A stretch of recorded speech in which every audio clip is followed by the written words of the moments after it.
Digital rupee या ई रुपी, इस term को आप लोगों ने पिछले कई दिनों से कई बार सुन चुके होंगे, लेकिन इंडिया ऐसी कंट्री जहां पे ऑलरेडी डिजिटल ट्रांजैक्शंस के लिए यूपीआई जैसा एक शानदार और सक्सेसफुल सिस्टम मौजूद है, वहां पे ये डिजिटल करेंसी की जब बात होती है तो मन में कई क्वेश्चंस ज़रूर आते हैं, जैसे आखिर यूपीआई के होते हुए ये डिजिटल करेंसी या ई रुपी लाने की ज़रूरत क्या पड़ी?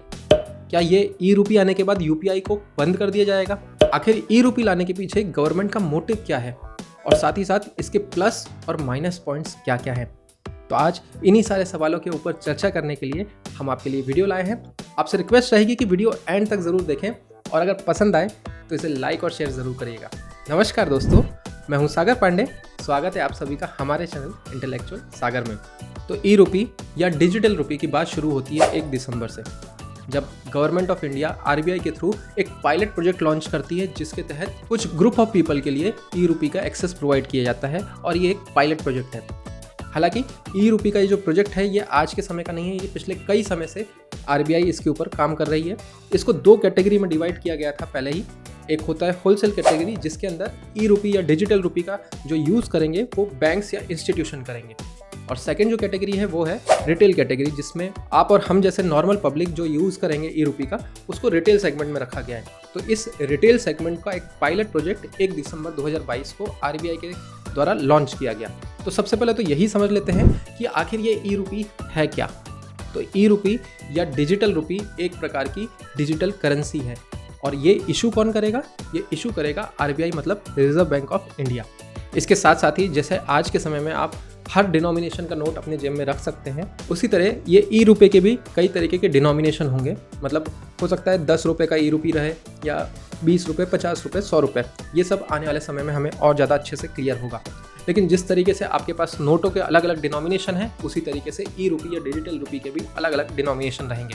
इसका पूरा ट्रांजैक्शन ब्लॉकचेन टेक्नोलॉजी के ऊपर डिपेंड करेगा। मतलब ये एक प्रकार की डिजिटल करेंसी है, लेकिन क्रिप्टो करेंसी नहीं है, क्योंकि ये आरबीआई के द्वारा इशू की गई है। तो क्रिप्टो करेंसी एक प्रकार से एनोनिमस रहेगी, लेकिन यहाँ पे ये जो डिजिटल रुपी या ई रुपी है, इसको इशू करेगा रिजर्व बैंक ऑफ इंडिया। साथ ही साथ अगर आपको ई रुपी में ट्रांजैक्शन करना रहेगा, अगर आपको किसी को पेमेंट करना रहेगा, तो आपके पास एक वॉलेट होना चाहिए, और जिसको पेमेंट कर रहे हैं उसके पास भी एक वॉलेट होना चाहिए। लेकिन ये जो वॉलेट है ये यूपीआई वॉलेट या दूसरे तरीके के वॉलेट की तरह नहीं रहेगा। ये जो वॉलेट रहेगा ये सीधे सीधे आरबीआई के पास रहेगा। तो मतलब आरबीआई आपके वॉलेट के अंदर जितने भी आपके पास ई रुपीज़ है वो स्टोर करके रखेगा, और जब आप किसी और को पेमेंट करेंगे तो ब्लॉकचेन टेक्नोलॉजी को यूज़ करके एक रजिस्ट्री के अंदर आपका वो ट्रांजैक्शन नोट होते जाएगा।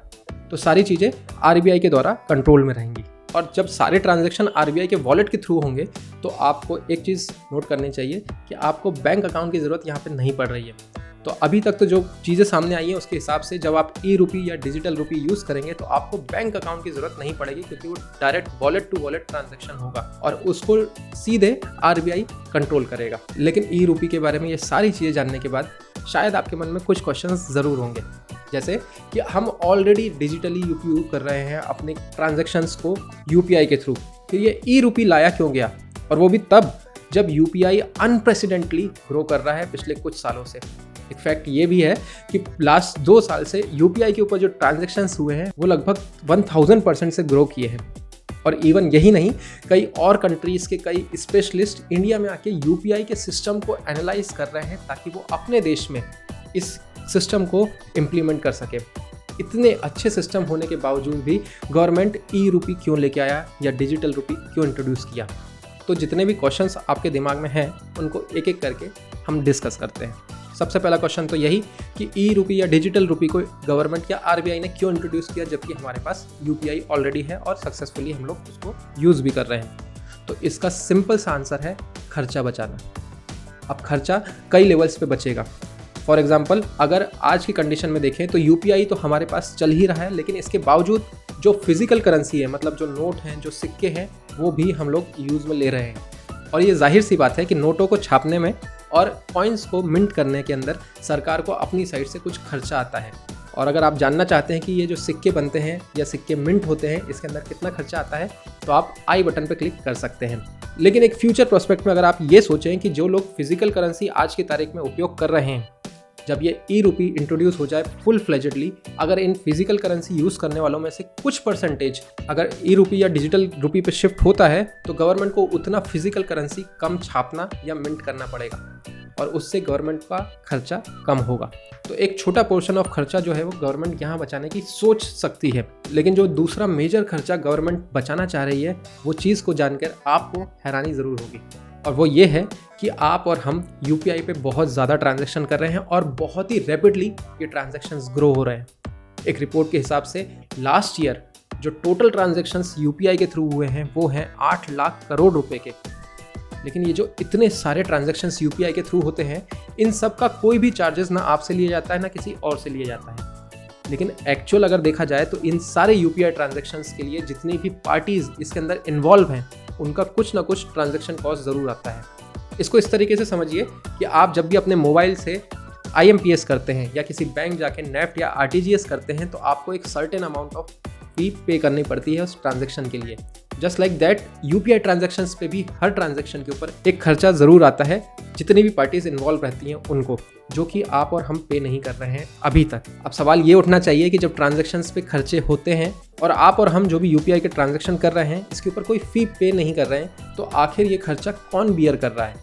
तो उसका आंसर है गवर्नमेंट की सब्सिडी। पिछले कुछ सालों से गवर्नमेंट ने यूपीआई के ट्रांजैक्शंस पे जो अमाउंट की फीस लगनी चाहिए या जो ट्रांजैक्शन चार्ज लगने चाहिए उसके अमाउंट को अपने सब्सिडी के थ्रू मैनेज किया है। लेकिन जिस स्पीड से, जिस रैपिड स्पीड से यूपीआई के ट्रांजैक्शन लगातार बड़े हो रहे हैं, ये खर्चा लगातार बड़ा होते आ रहा है और गवर्नमेंट की साइड से आने वाली सब्सिडी का अमाउंट जो है वो इस यूपीआई के सारे ट्रांजैक्शंस के एक्सपेंस के अगेंस्ट कम होती आ रही है। और जब सब्सिडी का अमाउंट ट्रांजैक्शंस की टोटल कॉस्टिंग से कम होती है तो जो भी पार्टीज इन्वॉल्व रहती हैं, जो भी बैंक्स या इंस्टीट्यूशन इन्वॉल्व रहते हैं यूपीआई ट्रांजैक्शन सेटल करने में, उनको बचा हुआ खर्चा सब्सिडी हटाने के बाद जो बचा हुआ एक्सपेंस हो रहा है इन ट्रांजैक्शंस को मैनेज करने में, उन्हें वो बियर करना पड़ता है। और इन सभी इंस्टीट्यूशंस का प्राइमरी एम तो प्रॉफिटेबिलिटी ही है।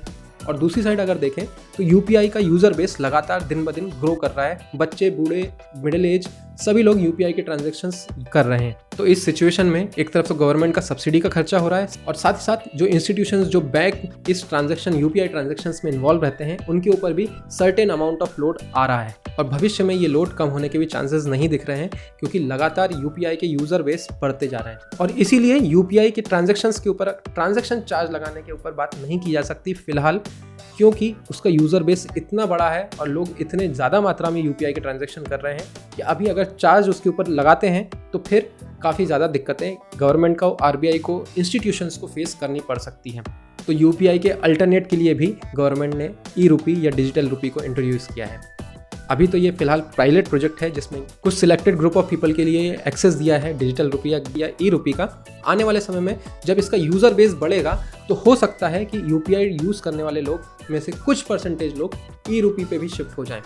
और अगर कभी फ्यूचर में यूपीआई के ऊपर अगर गवर्नमेंट कोई ट्रांजैक्शन फीस या जो इंस्टीट्यूशन या बैंक इन्वॉल्व हैं वो कोई ट्रांजैक्शन फ़ी लगाते हैं तो उस केस में यूज़र के पास एक दूसरा अल्टरनेट भी रहे जिसके ऊपर वो शिफ्ट कर सके without paying any extra fees for transactions. तो ये सोच भी और ये खर्चा कम करने की सोच भी गवर्नमेंट के मन में है जब वो ई रूपी या डिजिटल रूपी इंट्रोड्यूस कर रहा है। तो ये तो हुई खर्चे की बात। अब नेक्स्ट क्वेश्चन ये आएगा कि आखिर यूपीआई के अंदर हम जो ट्रांजैक्शन करते हैं और डिजिटल या ई रूपी में अंतर क्या होता है? लग तो दोनों डिजिटल रहे हैं, हम तो सारे ट्रांजैक्शन यूपीआई के थ्रू डिजिटल ही कर रहे हैं, ऑलरेडी इतने सारे लोग डिजिटल इकोनॉमी की तरफ काम कर रहे हैं, तो फिर ये ई रूपी या डिजिटल रूपी ले आए तो ये यूपीआई से किस तरीके से अलग है? तो अगेन हम इसको भी एक एक करके समझ लेते हैं कि यूपीआई जो है वो एक ट्रांजैक्शन को सेटल करने का सिस्टम है, ये कोई करेंसी नहीं है। यहाँ पे जिसको भी पेमेंट करना है और जिसको पेमेंट लेना है, इन दोनों के पास एक बैंक अकाउंट होना चाहिए जहाँ पेमेंट करने वाला अपने बैंक अकाउंट से कुछ अमाउंट दूसरे को, मतलब जिसको पेमेंट करना है उसके अकाउंट में पहुँचाता है। वहीं अगर डिजिटल रूपी की बात करें तो ये एक करेंसी है। जिस तरीके से आपके जेब में पड़ा हुआ एक 500 का नोट करेंसी है, उसी तरीके से ये डिजिटल रूपी या ई रूपी भी एक करेंसी है जो डायरेक्ट आरबीआई इशू करेगा। और जिस तरीके से आपके जेब में पड़े हुए 500 के नोट के लिए आपको कोई बैंक अकाउंट खुलवाने की ज़रूरत नहीं है, उसी तरीके से ये जो डिजिटल रूपी है या डिजिटल करेंसी है, इसके लिए भी आपको बैंक अकाउंट खुलवाने की ज़रूरत नहीं है, क्योंकि ये आप डायरेक्ट वॉलेट टू वॉलेट किसी को भी पेमेंट कर सकते हैं। तो ये बात क्लियर हो गई कि यूपीआई एक ट्रांजैक्शन सेटल करने का सिस्टम है जिसके अंदर बैंक्स और डिफरेंट पार्टीज इन्वॉल्व रहती हैं। वहीं डिजिटल रूपी एक डिजिटल करेंसी है जो कि आपके जेब में पड़े हुए फिजिकल 500 के नोट के बराबर रहेगी, बस अंतर ये है कि वो डिजिटल फॉर्म में रहेगी, आपके जेब का 500 का नोट फिजिकल फॉर्म में है। अब इसके बाद एक क्वेश्चन बच जाता है, वो ये कि क्या ई रुपये आने के बाद यूपीआई बंद हो जाएगा? तो इसका आंसर आप सभी जानते हैं कि ऐसा करना आज के समय में गवर्नमेंट के लिए पॉसिबल नहीं है। यूपीआई का ट्रांजैक्शन बेस के बारे में हम लोग ऑलरेडी बात कर चुके हैं, उसके क्वांटम के बारे में भी बात कर चुके हैं, उसकी ग्रोथ के बारे में भी बात कर चुके हैं। तो आज के समय में यूपीआई को बंद करना प्रैक्टिकल भी नहीं है और पॉसिबल भी नहीं है। तो अगर ई रुपी नॉर्मल चलन में आ भी जाता है आने वाले कुछ समय में, तो भी गवर्नमेंट यूपीआई बंद नहीं करेगा। हो सकता है कि उसका कुछ यूज़र ई रुपी की तरफ शिफ्ट करे, तब का समय अलग रहेगा और तब के सिनारियो के बेसिस पे आरबीआई अपना डिसीजन उस हिसाब से लेगा। तो अभी तो यूपीआई को ई रुपी से रिप्लेस नहीं किया जा सकता है, यूपीआई बंद नहीं होने वाला है। तो अब इसके बाद एक और क्वेश्चन बचता है कि क्रिप्टो करेंसी और डिजिटल रुपी या ई रुपी में क्या अंतर है। और आपके इस क्वेश्चन का आंसर हम वीडियो में पहले ही दे चुके हैं कि क्रिप्टो करेंसी जो है वो एक प्रकार की एनोनिमस करेंसी है, मतलब किसने उसे इशू किया है ये आप और हम नहीं जानते हैं। वहीं ई रुपी जो है वो आरबीआई के द्वारा इशू की गई है। और आपको ये जान के हैरानी होगी कि आरबीआई वर्ल्ड में 6 नंबर का सेंट्रल बैंक है जिसने अपनी खुद की डिजिटल करेंसी इशू की है। तो एक मेजर अंतर है क्रिप्टो करेंसी और डिजिटल रुपी में। अब ई रुपी के बारे में सारी बातें जानने के बाद आइए थोड़े से पॉजिटिव और नेगेटिव पॉइंट के बारे में भी चर्चा कर लेते हैं। तो अगर पॉजिटिव पॉइंट्स देखें तो अगेन सबसे पहले हमने आपको बता ही दिया है कि इसको इंट्रोड्यूस करने के बाद गवर्नमेंट का एक्सपेंस कम ज़रूर होगा, नोट नहीं छपेंगे, कॉइन्स अगर मिंट नहीं होंगे, तो एनवायरमेंटल बेनिफिट भी है। साथ ही साथ इसको इंट्रोड्यूस करने के बाद एक ट्रांसपेरेंसी बचेगी, जो भी फंड ट्रांजैक्शंस हैं वो किसी ना किसी रजिस्टर में नोट होते रहेंगे, तो ट्रांजैक्शंस के अंदर ट्रांसपेरेंसी भी बढ़ेगी। अब बात करते हैं नेगेटिव पॉइंट्स की। तो नेगेटिव पॉइंट सबसे पहला तो ये है कि आज के समय में जब इतने ज़्यादा साइबर क्राइम है, तो आरबीआई को अपनी तरफ से ये काफ़ी ज़्यादा इंश्योर करना पड़ेगा कि लोग अपने पैसे को डिजिटली कन्वर्ट करके रख सकें। और इसके लिए आरबीआई को बहुत मेहनत करनी पड़ेगी और आई एम श्योर कि आरबीआई इसके ऊपर पूरी मेहनत करके ही ई रुपी का ये पायलट प्रोजेक्ट लेके आया है। सेकेंडली, जो मुझे मेरा पर्सनल थॉट है थोड़ा सा ऑकवर्ड लगा, वो ये है कि अगर मैं जो भी ट्रांजैक्शन कर रहा हूँ, जहाँ भी मैं पैसे पे कर रहा हूँ, उस सारी चीज़ का रिकॉर्ड अगर किसी रजिस्टर में नोट होते रहेगा, तो उसका एक्सेस किस किस के पास रहेगा।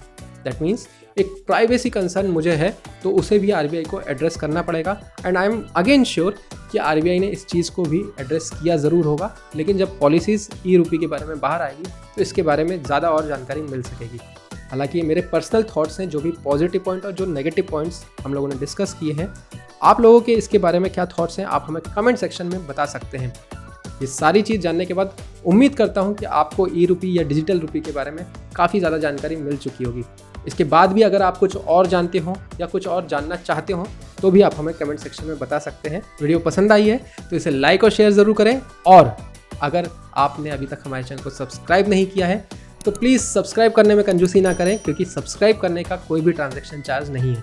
तो प्लीज़ हमारे चैनल को सब्सक्राइब करें। मिलते हैं किसी नए दिन किसी नए टॉपिक के साथ, तब तक के लिए नमस्कार।